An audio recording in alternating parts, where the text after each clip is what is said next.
व्यासपीठ को नमन, सभी संत चरणों में वंदन। उदयपुर में इस श्री भागवत कथा के आयोजन के अवसर पर मेरा सौभाग्य है कि मैं भी इस कार्यक्रम में सम्मिलित हो सका।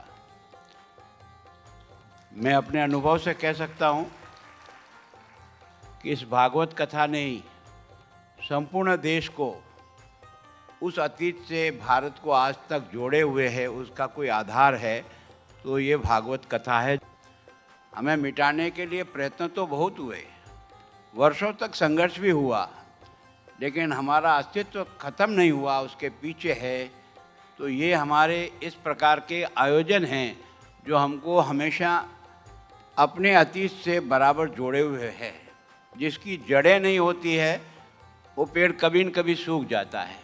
हमारी जड़ें इस आध्यात्म में है और इसके कारण से हमें हमेशा हर संकट में कोई न कोई सहारा बन कर के आ ही जाता है। तो मैं सोचता हूँ कि आयोजकों का बहुत धन्यवाद कि उन्होंने इस कार्यक्रम के माध्यम से इस शहर के और आसपास के सब लोगों को भी इस श्रीमद् भागवत कथा से जोड़ने का प्रयास किया। लोगों को इस व्यासपीठ से अपनी वाणी को सुनने का मौका मिला। मैं क्योंकि जब तक व्यक्ति का भाग्य नहीं होता है तो उसको इस श्रवण का भी अधिकार नहीं मिलता है, तो कहीं न कहीं कमी रहती है जीवन में।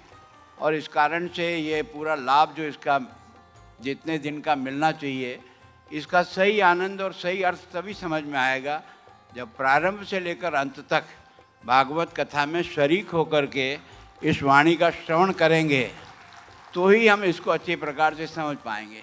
हम जो लोग हैं वो केवल आते हैं, हाथ लगा के निकल जाते हैं।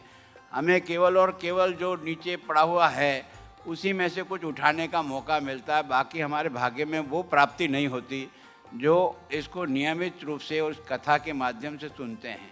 फिर भी मैं व्यासपीठ से क्षमा चाहते हुए, मेरी मजबूरी है, कुछ कार्यक्रम इस तरह से बन जाते हैं, हम जब वीआईपी बन जाते हैं तो हमारे हाथ में अधिकार नहीं रहता है, हम लोगों के हाथ के अधिकार के अंदर चले जाते हैं। और इसलिए जहाँ जहाँ जैसे जैसे कार्यक्रम बन जाते हैं उसको पूरा करना भी हमारा दायित्व बन जाता है। इसलिए मजबूरी है कि ये भाग्य हमको प्राप्त नहीं हुआ। कभी ऐसा मौका मिलेगा कि आसाम में भी भागवत कथा को पूरा सुनने का अगर मौका मिले तो प्रयत्न करेंगे जितना ज़्यादा से ज़्यादा समय दे सके। मैं सोचता हूँ ज्ञान की और प्रभु की प्राप्ति कहीं से भी अगर हो जाती है तो प्राप्त करने का प्रयत्न करना चाहिए, ताकि अपने अतीत से जुड़ने का एक प्रभु ने जो अवसर दिया उसका लाभ मिल सके। एक बार फिर व्यासपीठ को मेरी ओर से बहुत बहुत नमन, और आप सभी बंधुओं को भी जो इस कथा के माध्यम से यहाँ उपस्थित होकर के इस वाणी का लाभ उठा रहे हैं, आप सबका भी बहुत बहुत अभिनंदन। आयोजकों का विशेष धन्यवाद कि वो इस प्रकार के आयोजन हर बार हर शहर और स्थानों पर करते हैं।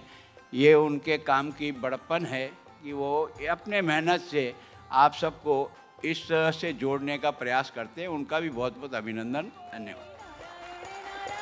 हरि हरि बोलो नारायण नारायण हरि हरि।